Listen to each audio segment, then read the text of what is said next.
Lakshmi ceramics நம்ம shop அனைத்திலும் top. All top brands எல்லாம் ஒரே இடத்துல. Lakshmi ceramics, India's largest retailer. இனிமே கண்ணை மூடிட்டு கடலை எண்ணெய் வாங்கலாம்.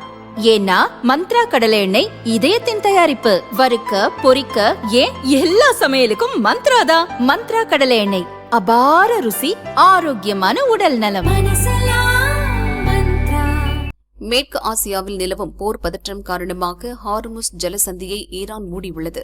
இதனால் இந்தியா உள்ளிட்ட நாடுகளுக்கான கச்சா எண்ணெய் விநியோகம் தடைபட்டுள்ளது. மேலும் ஹார்முஸ் ஜலசந்தி வழியே கப்பல்கள் போனால் அவற்றை தாக்குவோம் என்று ஈரான் மிரட்டலும் விடுத்துள்ளது. இந்த நிலையில் தாய்லாந்தில் பதிவு செய்யப்பட்ட மயூரி நாரி என்ற சரக்கு கப்பல் ஐக்கிய அரபு எமிரேட்ஸில் உள்ள கலிஃபா துறைமுகத்திலிருந்து குஜராத்தின் கண்ட்லா துறைமுகம் நோக்கி கிளம்பியது.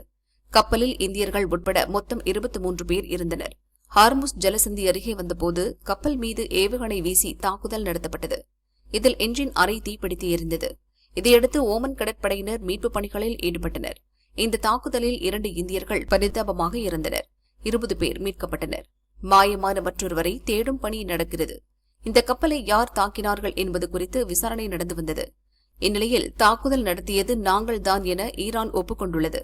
ஈரானில் புரட்சிகர காவல் படை பிரிவு இந்த தாக்குதலை நடத்தியது தெரியவந்துள்ளது.